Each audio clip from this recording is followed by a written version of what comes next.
gentlemen, it's March 28th, 2017. Pretty hard to believe, isn't it?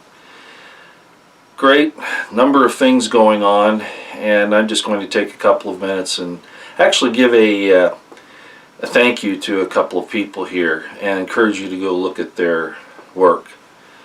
There's so many out there. You know, when you first start this, you feel alone, and then you start getting together with other people, whether it's in person or over the web. And over the web, of course, is the reason why they want to censor everything, is so that we can stop passing this information on. I did want to address what has been called Pizzagate. And people are shying away from that now, and probably for good reason.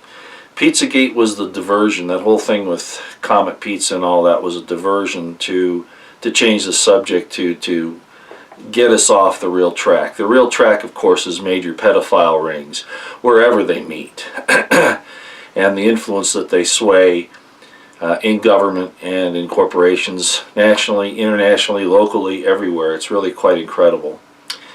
I understand those who want to pull away from the specific pizza parlor, so to speak. I understand that.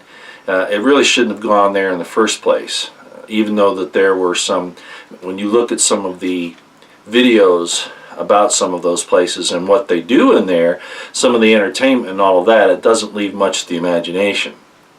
But it's also dangerous to get pulled off into a specific when there's so much information elsewhere, and of course in the most likely the Wiener laptop 650,000 emails that we've asked the NYPD and our different representatives to get into. We've asked them to release it to the public. A lot of us have asked that, but understandably some of it's classified, and so I doubt that that will happen. But merely because it mentions, these things might mention names of parties in the government and corporations, etc., should not in itself make them classified. That should point the finger at those people, rightly so, just like any criminal. When they're arrested on the street for something, their name might appear in the newspapers, and they'll say alleged or will be charged, or those types of things. They could be the same way for this, but of course we know that the security apparatus, the intelligence apparatus, has been used to protect the guilty.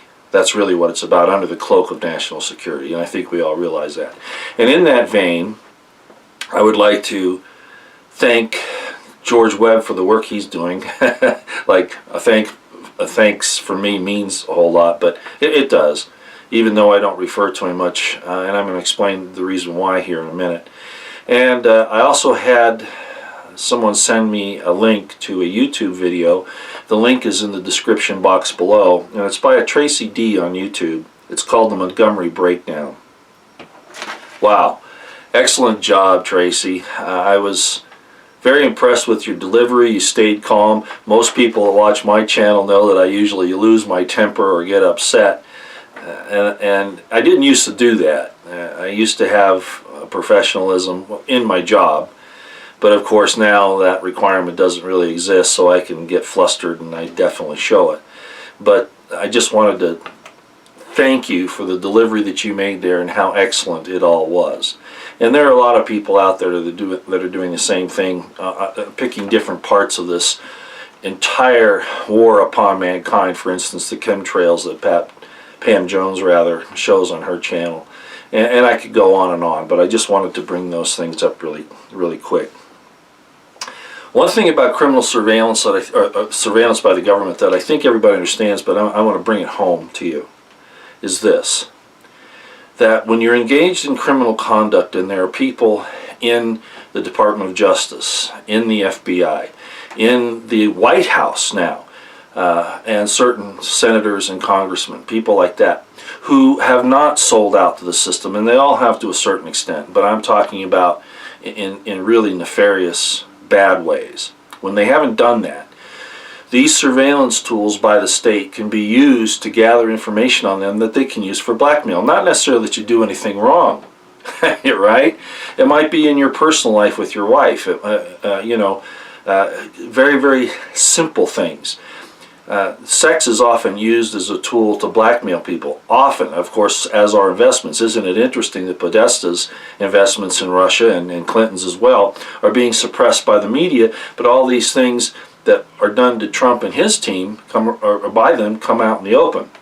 And they're not wrongdoings. It was encouraged after the Soviet Union fell for American businesses to get involved in Russia. So this is all a red herring, real stupidity. It's finger pointing by the guilty to take attention off themselves, and I think we all understand that. But at any rate, so these intelligence agencies, and this is where I disagree with Dr. Perchinik all of the time, is on this surveillance issue. Hopefully it's tongue-in-cheek to some extent by him, but not always, obviously, as we can see. But the point is this: they can use these things to, first of all, blackmail those who threaten their power. I'm talking about the intelligence agencies or the continuity of government state, which I'm going to get to in a minute. But there's another aspect. And we saw that in the Senate wiretapping a few years ago, where the CIA was checking on what the Senate was doing, purportedly because they were worried about their funding. Whatever. If you know that somebody's going to criminally investigate you, you can take actions to avoid that, or to make it so that they either go off on another course or they fail to altogether.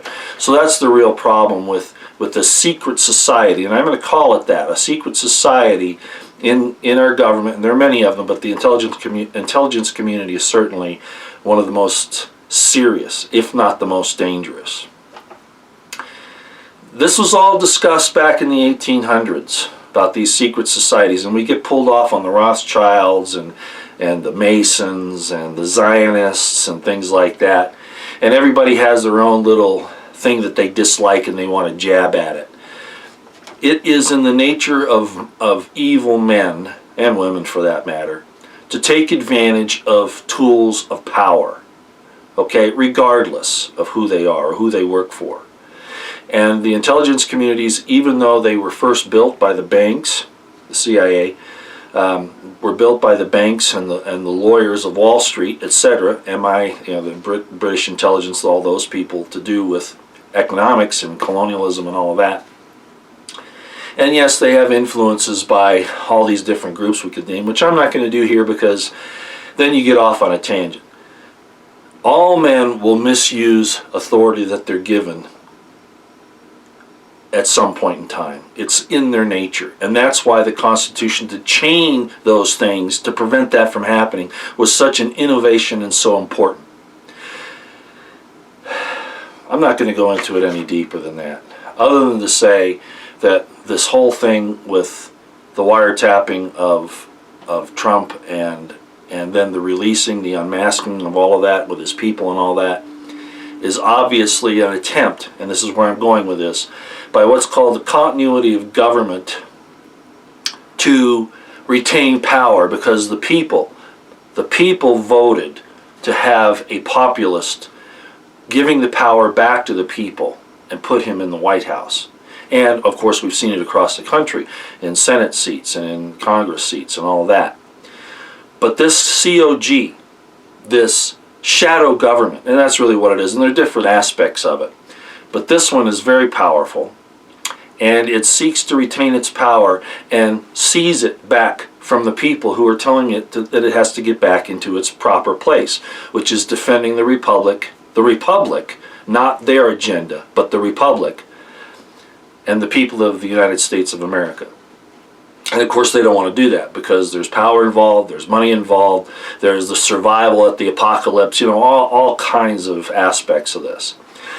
So the next thing I want to refer to is Kit Daniels' article in InfoWars, and I don't have the link below, but you can go look for it. It is about the continuity of government. I just want to quote just a sentence from his article there, and this is what it says, actually a part of a sentence. Quote, "The shadow government has expanded its continuity of government powers to ensure its survival. In this case, amid a populist revolt that transferred power back to the people." Now understand, the first reason to have this COG was in case, you know, there was a big war and Washington, D.C. gets nuked or whatever, and the government could continue on continuity of government from another location or a number of locations. Now, if the purpose of that is to maintain the principles of the Constitution and the lives and liberties of the American people, that's one thing. But that's not what it's turned into now. It's about protecting that small group of elite, even the COG people themselves. And I'm not going to go into the structure of how all of that works right now, because it's really not the way they present it on different media that you can find about it. Okay, it's really much more sinister than that. So I wanted to just touch those few things today and bring them up to you so that you could be aware of them. Again, I understand that there are just so many people out there who are trying to get this information out, and of course the leftist Marxists and the Democrats and the powers that be generally are fighting with everything they've got, and it's going to get worse. We saw armed, they call themselves anarchists, I guess, but they were definitely leftist Marxists down in Phoenix, showing arms. Interestingly, I was looking at that as compared to Bundy Ranch. You know, Bundy Ranch was a stand against the tyranny of government, and these people are standing for the implementation of tyrannical power, these anarchists and leftist Marxists. It's their nature. Totally different set of circumstances, and I hope law enforcement and people that are awake start to see this. I think they are, and that's a good thing. But this is going to get worse. It's of course being promulgated by Obama and Soros and basically leftist Marxists and the powers that be across the world, and we're going to see more of it. They have endless funds to use to do these things, and they're going to get nastier as time goes on, as I've said constantly. Alright, we'll just leave it there for now. As I've said before, make sure that you're prepared with supplies and ammunition and first aid and a place to go, and most importantly, people that you can trust. It's going to be more important as time goes on that you do that. Keep your eyes on this COG thing and all of this that they're trying to do with accusing Trump of being a Russian agent, and all of us who support what he is trying to do. Be aware of that, because this is inherently dangerous in and of itself. Will they succeed? Well, Dr. Pachinik says that Nancy Pelosi is irrelevant, and Maxine Waters is irrelevant, etc., etc. But in fact, and I understand why he says that, but in fact, I wouldn't underestimate the enemy to liberty out here.